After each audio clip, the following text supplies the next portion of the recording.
Hello, everyone, and welcome to episode 131 of the Ortho Eval Pal podcast. I'm your host, Paul Marquis, and today we're going to be speaking with Dr. JessicaAronowitz about rotator cuff injuries and what to do with them. We're going to be talking about different presentations when patients arrive to the clinic and have rotator cuff tears. We'll be talking about common signs and symptoms, clinical exams, considerations before performing surgery, post-op surgical precautions, and so much more. This is going to be a loaded episode. So strap on your seatbelts and get ready. But before we get started, we'd like to take a moment to hear a word from our sponsors. Welcome back. For those of you who have followed me from the beginning, you may have remembered when I did an interview with Dr. Aronowitz about total shoulder arthroplasty.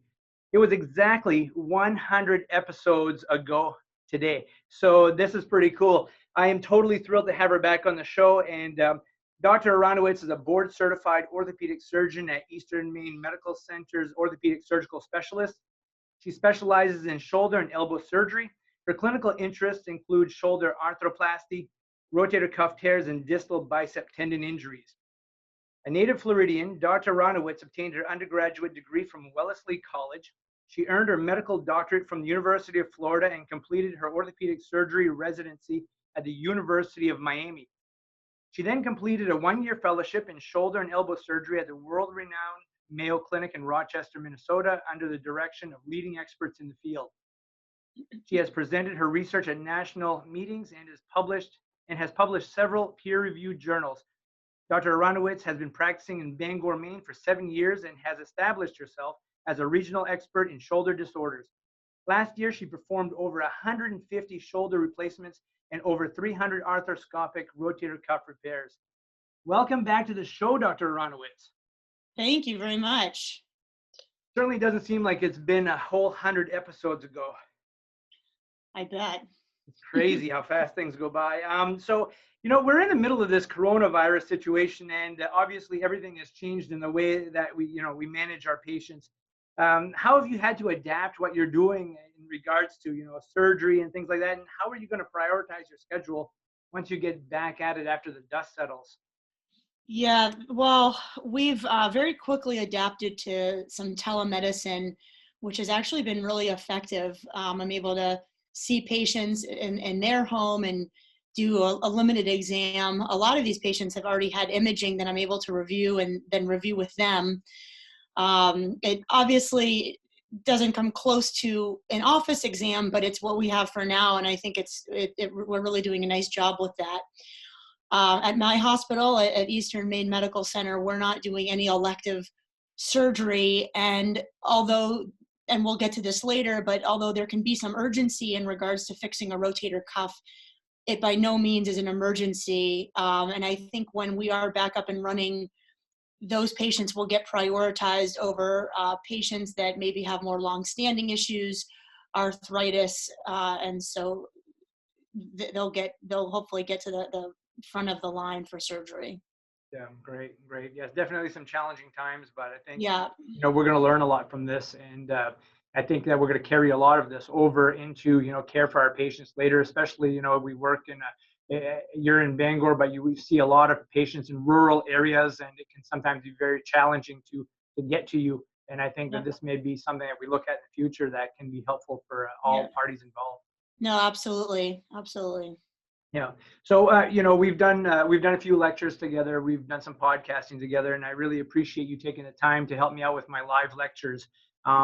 We have so much to talk about today, and what I'd like to do is hit a few topics that I hope will be fruitful to our listeners. For everybody from mid-level providers, OTs, PTs, and assistants, and family nurse practitioners and PAs, and we'll just kind of get to some of the meat and potatoes of some of this stuff. So let's start off with just a few commonalities that we see in certain patients. From your experience, what's the most common age range that you see with people who have rotator cuff tears? And do you see more males than females? Is there a certain population that you see more than not? Right. So I think the first thing is that rotator cuff disorders tend to be a problem as we get older. And we know in the literature that over half of people over the age of 60 may have a rotator cuff tear, whether it's symptomatic or not. So even in the population that doesn't have any shoulder pain, there's a certain percentage that if you got an MRI on a normal feeling shoulder, they would have a rotator cuff tear. And so, that in terms of the prevalence or the age demographic, it is uncommon to have a rotator cuff tear in your 30s, and even in your 40s. It is not uncommon in your 70s and 80s. So, I mean, that's one part of it. I think I probably fix more in men. I don't know if that's really borne out in the literature. And I also think that there's two different ways two different approaches with regards to rotator cuffs, the degenerative kind and the traumatic kind. And those are viewed differently, and the approach to treatment is different. So the degenerative kind is someone who's in their late 60s and they just started having shoulder pain and they don't know why, and it hasn't gotten any better. And maybe they have type 2 diabetes, maybe they're a former smoker. Those are all risk factors. And they have a rotator cuff tear. And that's a lot different than a 55-year-old or a 45-year-old who falls off a ladder, slips on the ice, and has a rotator cuff tear. So those are kind of the two classes, the traumatic versus the degenerative. Sure. Great, thanks. All patients and tears are different. Would you say that there are common signs and symptoms when a patient walks into your office, and are there certain presentations that you see that are common with people with rotator cuff tears? Because it can be very, very difficult to identify sometimes in the clinic if a person has a tear or maybe a tendonitis. And I've put up plenty of videos on YouTube where people cannot lift their arm whatsoever, but all they have is inflammation. They don't even have a cuff tear or any tear of any sort. Yep. Any common things that you see when they walk into the clinic? Yeah, so I think that's a really good point that you make, Paul, that there are some things that mask as something else or that there is overlap. But I think the things that I hear from my patients the most is that it bothers them at night and or wakes them up from sleep. They localize the pain to the lateral part of the shoulder. So it's if they grab their shoulder with the other hand and very reliably grab right around the deltoid. And as you know, that's because in the subdeltoid space is where subacromial bursitis and any inflammation is going to accumulate. And then the other thing is, well, when I'm just sitting here, it doesn't bother me. But as soon as I go to reach for something or lift for something, it bothers me. So I think, and certainly you can see all of those things with tendonitis and impingement, but those are really classic findings for rotator cuff tear pathology. So there's that, and then there's the weakness part where they notice specific weakness, especially in the plane of abduction or overhead motion, where someone with impingement per se, has pain, but they're like, I'm still able to lift and do the things I want to do. It just really hurts. You can see that with a rotator cuff tear, but a lot of times weakness is a component of having a tear. Right. Yeah. You and I evaluated a gentleman yesterday who we suspect has a rotator cuff tear, and I really liked one of the points that you brought up with him, which I don't use very often, but I'm definitely going to start asking now. Is this gentleman had previously torn his other rotator cuff, and you had asked him, when you hurt this one, did it feel like the other side? And it is amazing at how many people will say, they'll come into the clinic and say, I just tore my rotator cuff. I'll say, well, did you have an MRI? Did you see a surgeon? Did you see somebody? They'll say, nope, I had one on the other side. It felt exactly the same way. I think that was a great point that you brought up. And definitely the patients know. They just know. Yeah, they know. And I've learned that actually just from talking to my patients over the years and, asking them, and they know. It's I fortunately haven't had a rotator cuff problem, but I think that when it happens, they know when it's in the contralateral side. Yeah, it's usually pretty traumatic. I assume you x-ray a lot of your patients, a lot of your shoulder patients. Can you tell us what you're looking for with certain types of patients and what is relevant in an x-ray? Because sometimes we get these x-ray reports back and it might tell us something, but it may not say this patient has a rotator cuff tear or they have this bony problem contributing to the shoulder problem. What are you looking for? Right. So first of all, one reason that we get x-rays on pretty much any musculoskeletal complaint is to make sure there's nothing like a tumor or some, a fracture. Someone falls 2 weeks ago, they've been nursing it at home, and we get an x-ray and lo and behold, they have a proximal humerus fracture. And not a rotator cuff tear. So that's one really important reason that we start off with x-rays.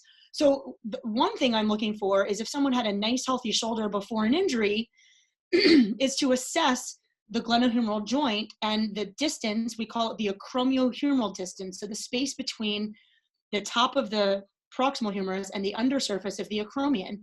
And I use those as clues to tell me that, okay, from the alignment perspective, this is a nice healthy shoulder. Sure, I can't tell on the x-ray if the rotator cuff is torn, but this at least tells me that the other anatomy is normal.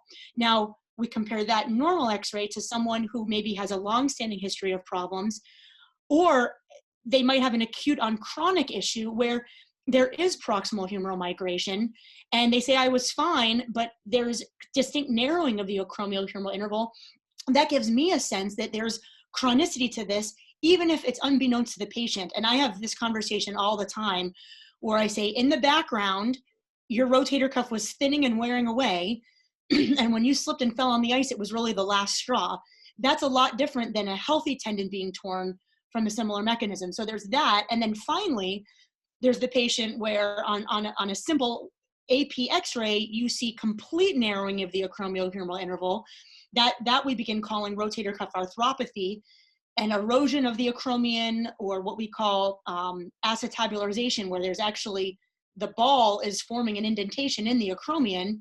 And that, of course, is a much different situation than a straightforward, rotator cuff tear. Now the patient is getting arthritis, maybe superior glenoid wear, glenohumeral arthritis because of a rotator cuff deficient shoulder. So although sometimes x-rays don't tell us the whole story, and we do often need to get an MRI, I think that they are a very good starting point for a musculoskeletal evaluation. Yep, great.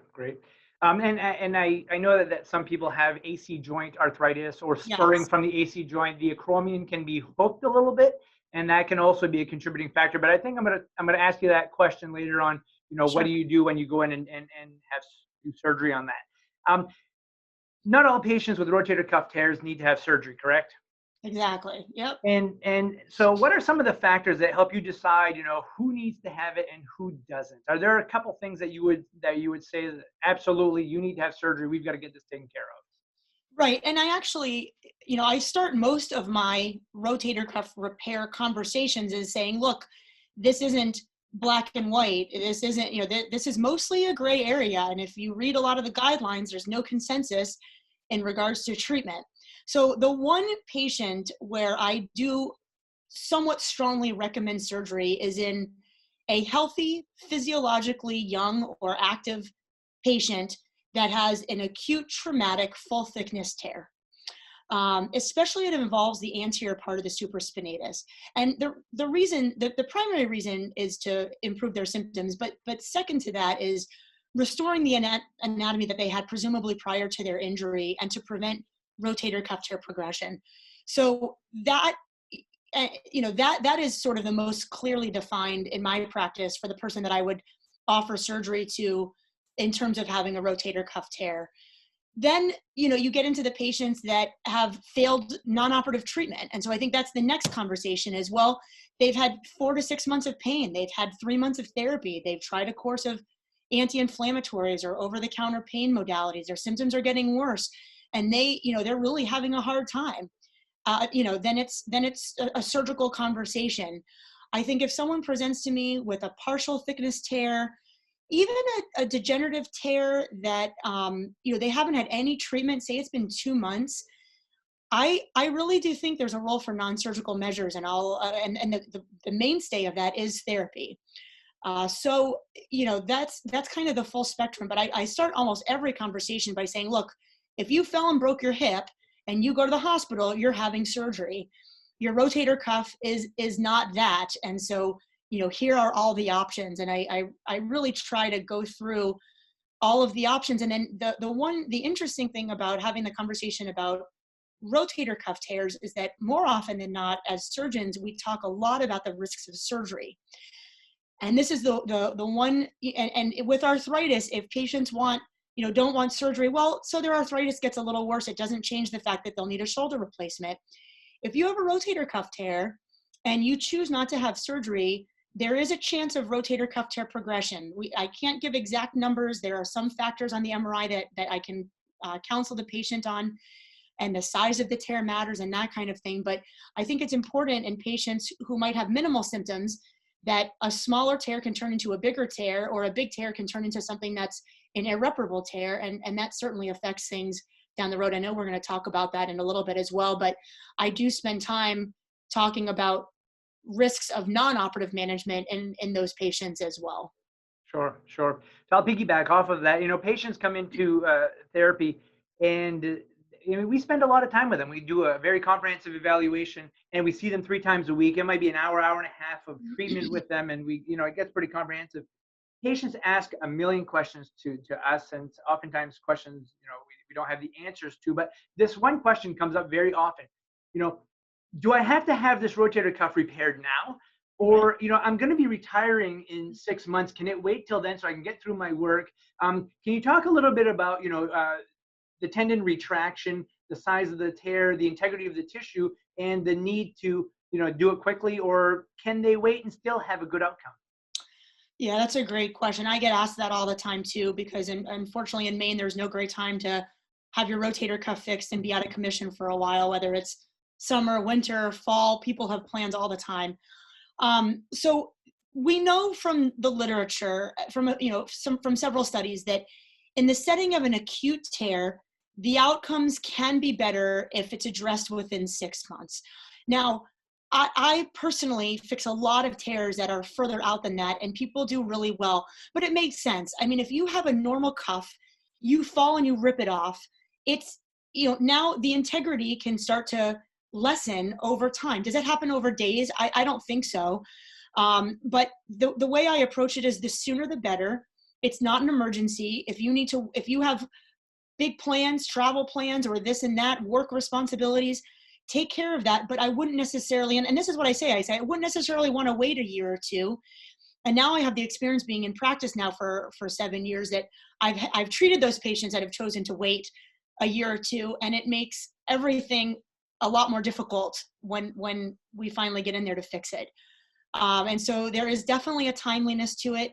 I have fixed very few cuffs within a month of the injury, just by the nature of people having an injury and then getting in, to their PCP and MRI and then to see me. But I think that the sooner you can restore that anatomy, the better. And I think, again, that's that traumatic tear that the literature supports fixing within 6 months.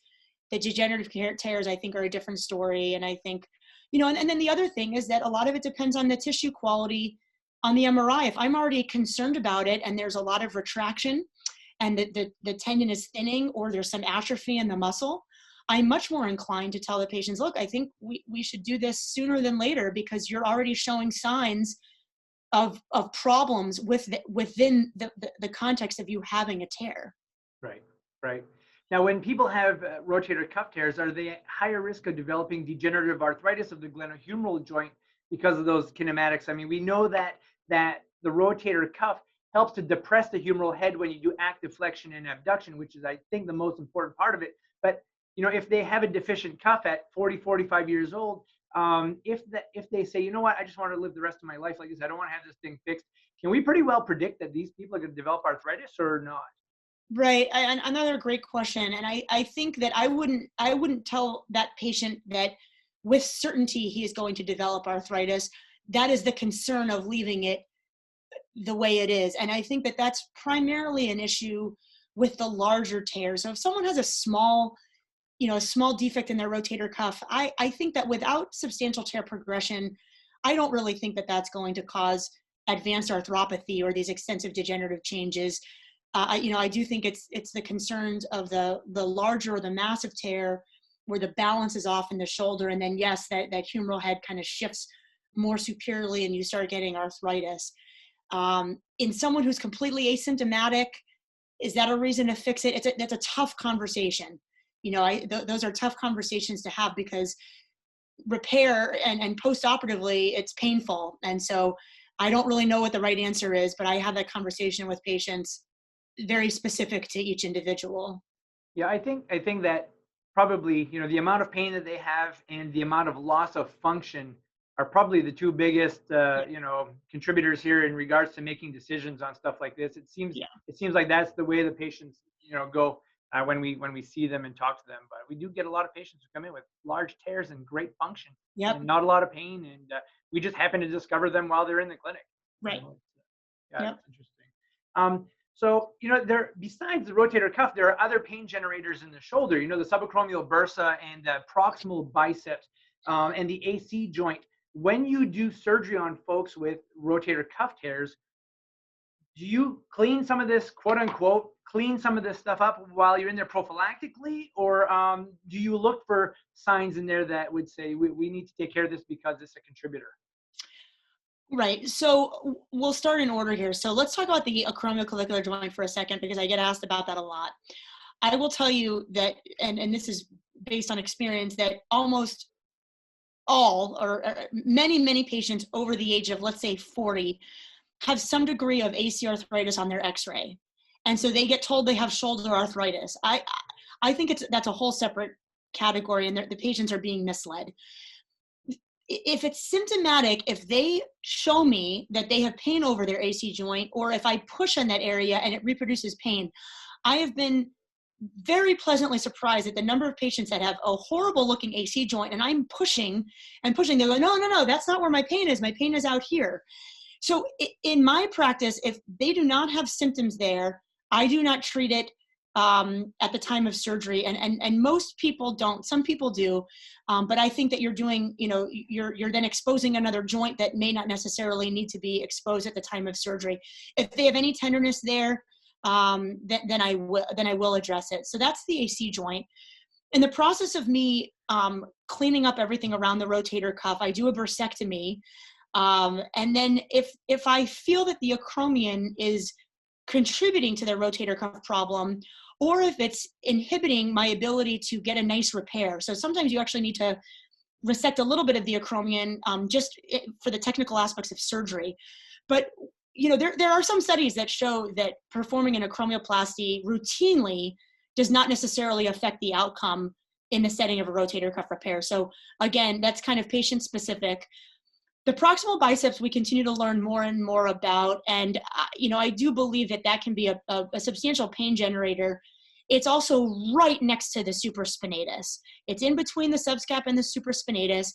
But when you're trying to create a nice footprint for repair, you can get into that biceps if it's still there. And so I tell people that I might need the room there for my anchor placement. And the last thing I want to do is put an anchor and stitches right there, and then have that start to rub against the biceps tendon, and then the patient has biceps tendon problems later. But I will tell you that at least 2/3 of the time I get in there and there's inflammation of the biceps, and this is in the setting of a rotator cuff tear, there's tendinopathy, it's thickened, it's partially torn. And so, you know, more often than not, I'm performing a biceps procedure, and that's either a tenotomy or a tenodesis, either an arthroscopic tenodesis, or I do a subpec with a 2-centimeter incision in the axillary crease. And a lot of that is also pathology dependent, patient dependent. But I think that the biceps tendon has really evolved into us understanding it as a pain generator. So I think that's a very common part of having a shoulder procedure at this point. Yeah, I never realized it was such a pain generator until, you know, after seeing hundreds and hundreds and hundreds of patients with rotator cuff tears, and they come in, they have this bicipital discomfort, and I consider it biceps tendonitis. You know, when you go down the groove a little bit, it gets into the musculotendinous junction. Yeah. And they come in, they did something stupid on the weekend, and they're like, there was a big pop and there was bruising. You know, they blew the tendon the rest of the way, and they feel like $1 million. Yes. It's just amazing. And so that's when I've really realized that, you know, this really does cause a lot of discomfort, you know, concomitantly with the rotator cuff issues that they're having. Yeah.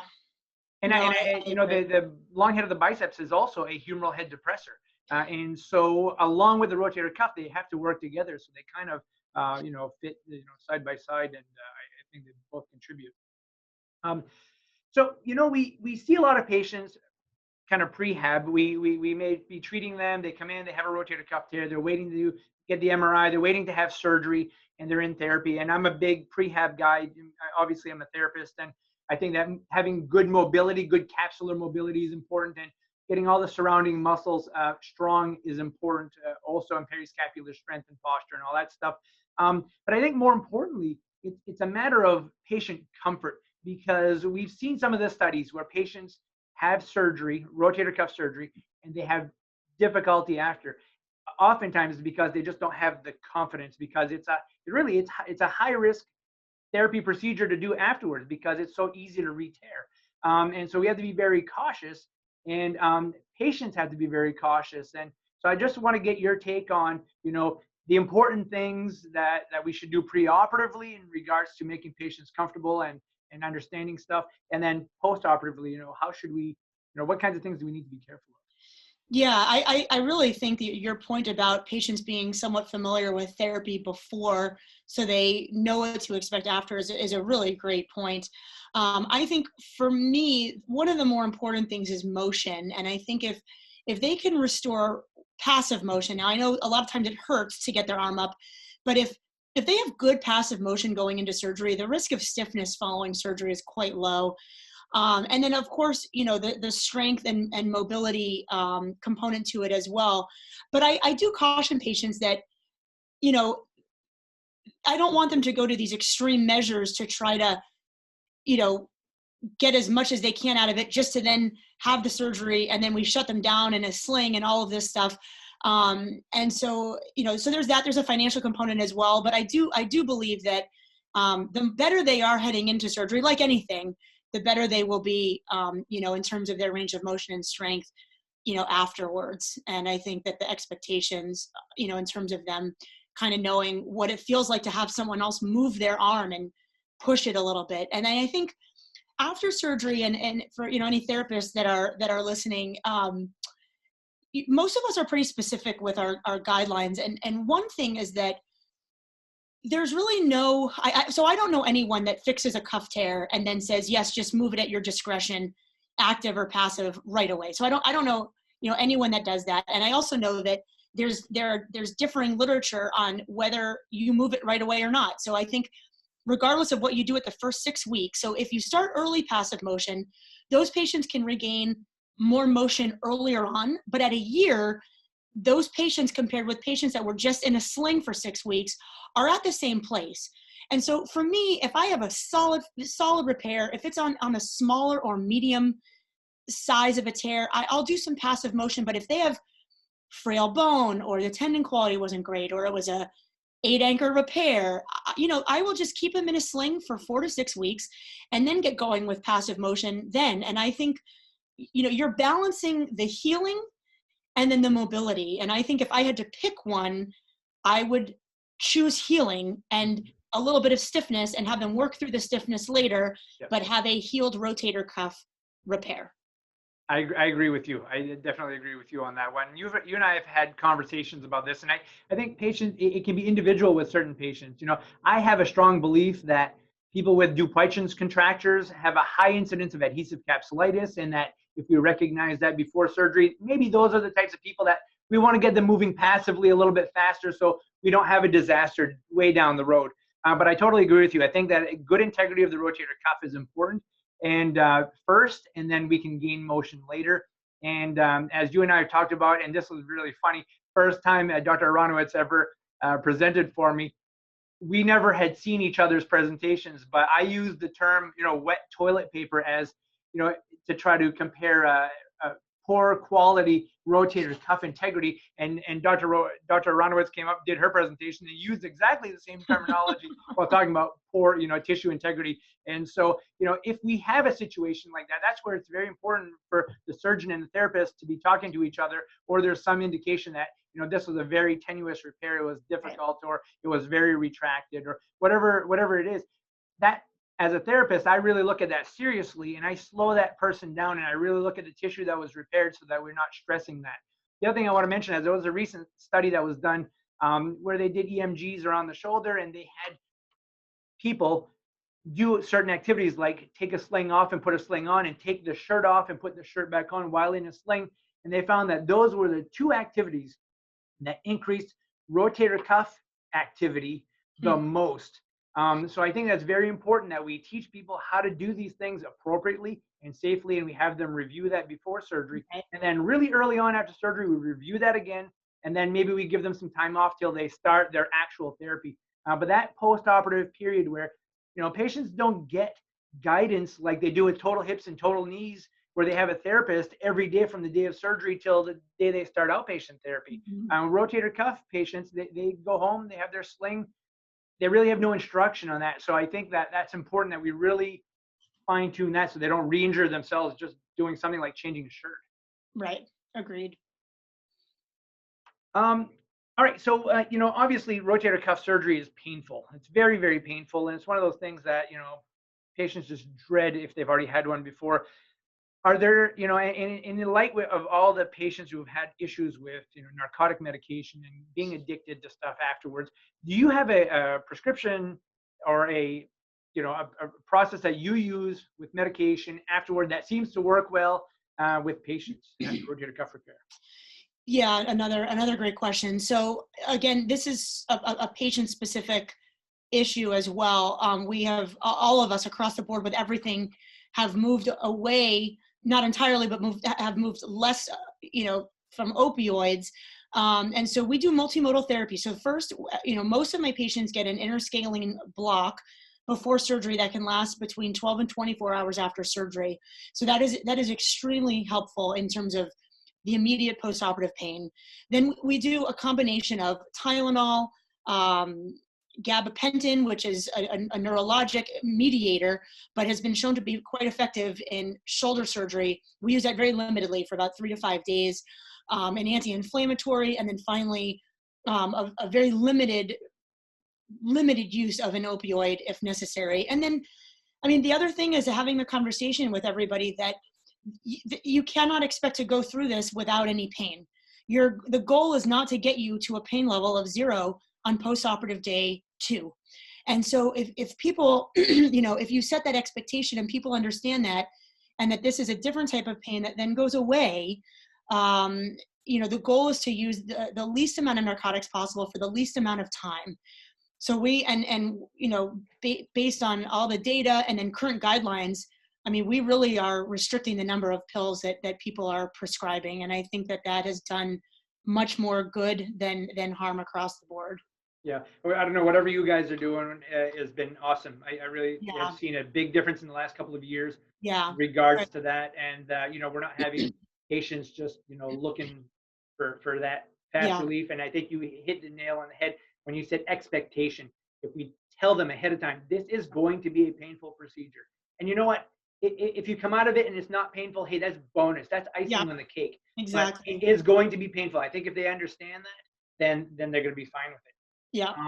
So I know you're a surgeon and you're chomping at the bit to talk about surgery here a little bit. In a nutshell, can you tell us what a patient goes through if they were to have, like, let's say a supraspinatus, full thickness supraspinatus, full thickness infraspinatus repair? Like from the time they get into the operating room till the time they go out, 5 seconds. Can you give it to us? Yeah, and I have a nice demo of this on my website, which is just bangorshoulder.com. Okay. There's a link to 2 videos, kind of a before and after.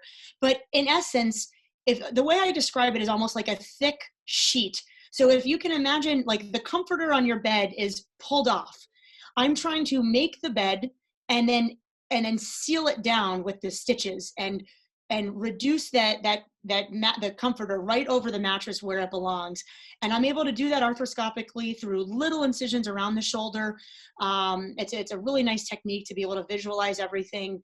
And I do that with anchors that kind of look like wall anchors. That's the best analogy I have, with heavy duty stitches loaded through.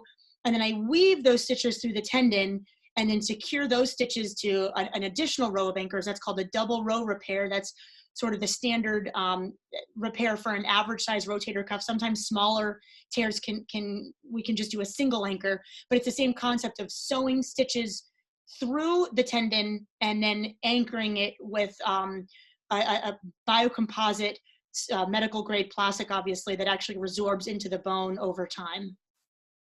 And these folks, this is pretty much a one-day surgery, correct? Yes, almost all of these, they're outpatient surgeries.